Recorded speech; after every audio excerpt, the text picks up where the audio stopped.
52 साल का बेरहम जनरल रूट अपने गुप्त कमरे में बैठा कुछ ऐसे तंत्र मंत्र पढ़ रहा था जिससे वो अंधेरा कम रहा और खौफनाक होता जा रहा था। सिर्फ एक मोमबत्ती की रोशनी में उसकी परछाई एक भयानक जानवर जैसी लग रही थी। Domine tenebrarum et vocos satellites tuos. Dirigemi, dirigemi, dirigemi. Domine tenebrarum et vocos satellites tuos. Dirigemi, dirigemi, dirigemi. Domine tenebrarum et vocos satellites tuos. Dirigemi, dirigemi, dirigemi. I summon you, Prince of Darkness. In your name I offer you blood. In your name I offer flesh. In your name I offer life. In your name I become death. Hello, my child. Prince of Darkness. क्यों बुलाया मुझे? वो यही है Prince of Darkness. India में कौन? Dracula. Room में आई अचानक 10 फीट की उस परछाई की वजह से जनरल रूट का खासा बड़ा शरीर अब छोटे प्यादे जैसे लगने लगा। इस परछाई की लाल आंखें, गहरे नुकीले सींग और काली चील जैसी भयानक पंख उसे और बड़ा और भयानक बना रहे थे। फाइनली, बहुत सालों से तलाश थी मुझे उसकी। कहाँ है वो? एग्जैक्ट लोकेशन नहीं पता है प्रिंस, मुझे चर्च से पता चला। तो ढूंढो उसे। उसे अपने हाथों से मारना चाहता हूं मैं। 400 सालों से उसकी तलाश है मुझे। उसका रक्त चखने को मेरी जुबान तड़प रही है। उसकी आंखों में वो डर देखना है मुझे। मुझसे धोखा किया है उसने। प्रिंस ऑफ डार्कनेस से, लूसीफर से। उसकी मौत को एक एग्जाम्पल बनाऊंगा मैं। जाओ, ढूंढो उसे। ढूंढो और मेरे कदमों में ले आओ, जिंदा। जी प्रिंस। जनरल डगलस रूट, अगर तुम उसे ढूंढ लाए तो मैं अपनी हुकूमत में तुम्हें अपना सेनापति बनाऊंगा। तुम्हें वो दूंगा जिसकी तुम्हें तलाश है। I will make you immortal. लेकिन अगर तुम असफल हुए तो तुम्हारा भी वही हश्र होगा जो तुमसे पहले वालों का हुआ। मत बोलना कि मैं कौन हूं। I am Lucifer, Prince of darkness, ruler of hell. मैं फेल नहीं होऊंगा प्रिंस। मैं ड्रैकुला को लाऊंगा। वो इंडिया के किसी भी कोने में छुपा हो। I'll catch him and offer at your feet. Church इस बात से अनजान था कि जिस डगलस रूट को वो अपना वफादार सार्जेंट समझते थे, वो उस शैतान के इशारे पर काम कर रहा था जिसने ड्रैकुला को ड्रैकुला बनाया था। उधर इन सबसे अनजान ड्रैकुला डूंगरगढ़ के जंगल में किसी चीज की खोज में तेजी से बढ़ रहा था। घने जंगल में कहीं दूर से आती नगाड़ों की आवाज सुनते हुए ड्रैकुला ने अचानक अपने दौड़ते घोड़े पर लगाम लगाई। उसकी आंखों में एक अजीब सी चमक आ गई थी और वो झटके से अपने घोड़े से उतरा। वो क्या था? लगता है कोई जंगली जानवर पास में है। कुछ अजीब सी महक है हवा में। खैर, 2 रातों से भूखे ड्रैकुला के अंदर का ऐवान उस पर हावी हो रहा था। भूख उसकी दरिंदगी को जगा चुकी थी। उसने तेज कदमों से उन नगाड़ों की आवाज की दिशा में भागना शुरू कर दिया। ड्रैकुला जंगल की उस बस्ती की तरफ तेजी से बढ़ता जा रहा था। Bloody hell!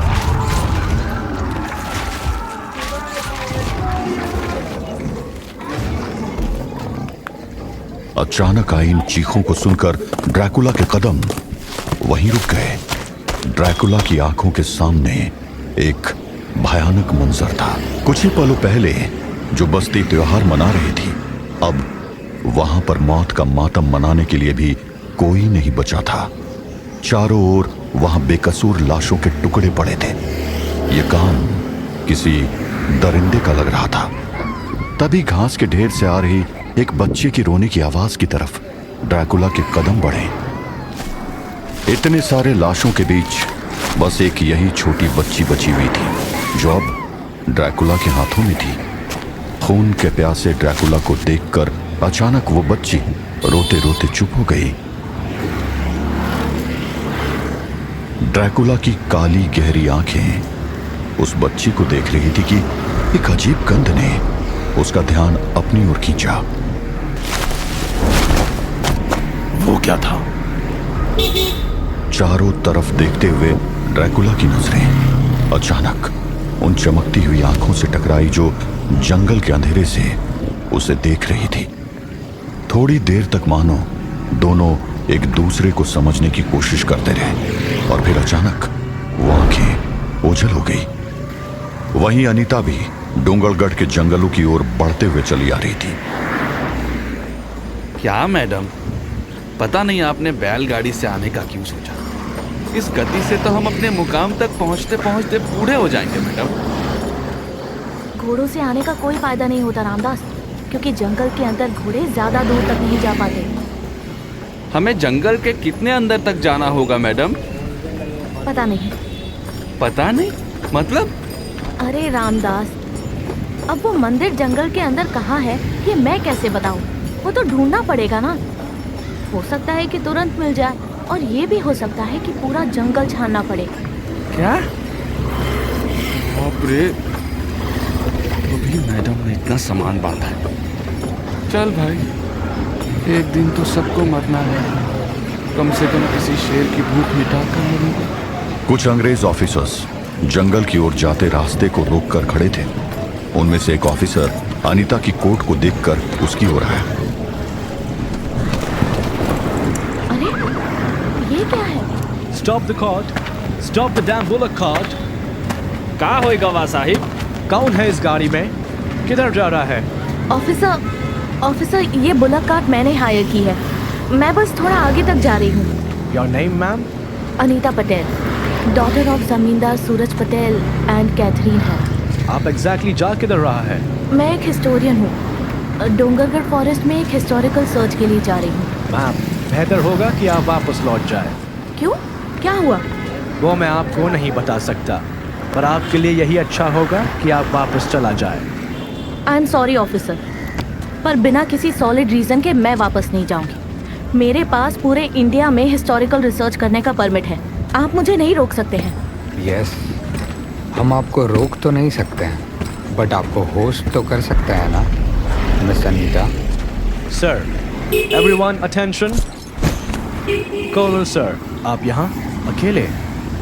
यस साजन, मैं अर्ली मॉर्निंग इंस्पेक्शन के लिए निकला था, just to get some information about rebels in this area. Sir, आपको इस तरह अकेले नहीं निकलना। रिलैक्स साजन वॉल्टर्स, मैं अपना ध्यान रखना जानता हूँ। Anyway, as I was saying, miss Anita, मैं आपको रोकूंगा नहीं, बट मैं चाहूँगा कि आप फ़िलहाल के लिए हमारे फोर्ट पर हमारी गेस्ट बनकर रहें, जब तक कि यहाँ सिचुएशन थोड़ी नॉर्मल नहीं हो जाती। बट यहाँ एग्जैक्टली प्रॉब्लम क्या है कर्नल? कर्नल एंड्रयू समर्स, पर प्लीज़ आप मुझे सिर्फ एंड्रयू बुलाइए। आप जैसी ब्रेव एंड ब्यूटीफुल लड़की से मिलकर मुझे अच्छा लगा miss Anita. Thank you colonel, but आपने अभी तक मुझे ये नहीं बताया कि यहाँ चल क्या रहा है। कुछ खास नहीं, बस कुछ बेवकूफ़ रेबल्स ब्रिटिश एम्पायर को चैलेंज करने की बेवकूफ़ी कर रहे हैं। Once we have them under control, आप अपनी एक्सपेडिशन कंटिन्यू कर सकती हैं। आई डोंट थिंक ये रिबल्स मेरे काम में कोई दिक्कत करेंगे। आप गलत सोच रही हैं मिस। ये रिबल्स किसी राजा की सेना के जवान नहीं हैं, ये जंगली आदिवासी हैं, पूरे के पूरे जानवर हैं। ये किसी भी गोरे को देखते ही ये पागल हो जाते हैं। इसीलिए आई इंसिस्ट कि आप कुछ दिन हमारे यहाँ बिताइए। ठीक है colonel, I will come with you, but मैं ज़्यादा दिन नहीं रुकूंगी। 3 days max. 3 days is enough। Sajan, we are going back to fort. Miss Anita, आप मेरे साथ घोड़े पर बैठकर आराम से चलिए। Thank you for the offer colonel Andrew, पर मैं कार्ट में ही कंफर्टेबल हूँ। Everybody move. मैडम, आप इनके साथ जाने के लिए क्यों मान गई? मना करने का कोई मतलब नहीं था रामदास। वो वैसे भी मुझे जाने नहीं देते। पर ये लोग कुछ तो छुपा रहे हैं। यहाँ मामला सिर्फ आदिवासी रिबेल्स का नहीं है, खेल कुछ और ही है। इसीलिए आगे बढ़ने से पहले हमें पूरी जानकारी निकालनी होगी। अनीता का शक बेवजह नहीं था। डोंगरगढ़ का जंगल सैकड़ों राज समेटे हुए था और उन्हीं रहस्यों के बीच एक और रहस्य जुड़ चुका था जिसका नाम था ड्रैकुला। अचानक हवा को चीरते हुए नुकीले स्पेयर्स ड्रैकुला की तरफ तेजी से आए। लगभग सबका निशाना चूक गया, लेकिन एक उसकी बाजू को गहरी खरोच देकर निकला। स्पीयर, बेवकूफ।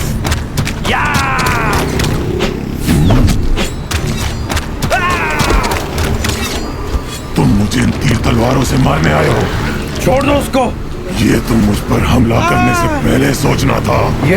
ये वही दरिंदा है सरदार, ये वही दरिंदा है। दरिंदा? अभी तो मैंने अपनी दरिंदगी दिखाई भी नहीं है, देखना चाहोगे? तभी अचानक वहां एक खूंखार भेड़िए ने उन आदिवासियों पर हमला कर दिया। ये वही है, मारो इसको, मार। सरदार सरदार, ये किसने किया? एक वार में सर धड़ से अलग। क्या ये वही है?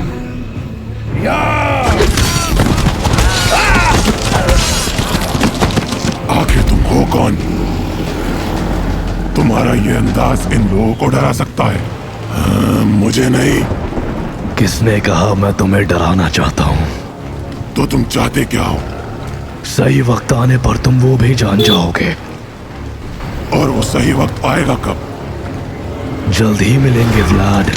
व्लाद नाम सुनते ही ड्रैकुला सोच में पड़ गया, क्योंकि उसका ये नाम इस देश में कोई नहीं जानता था।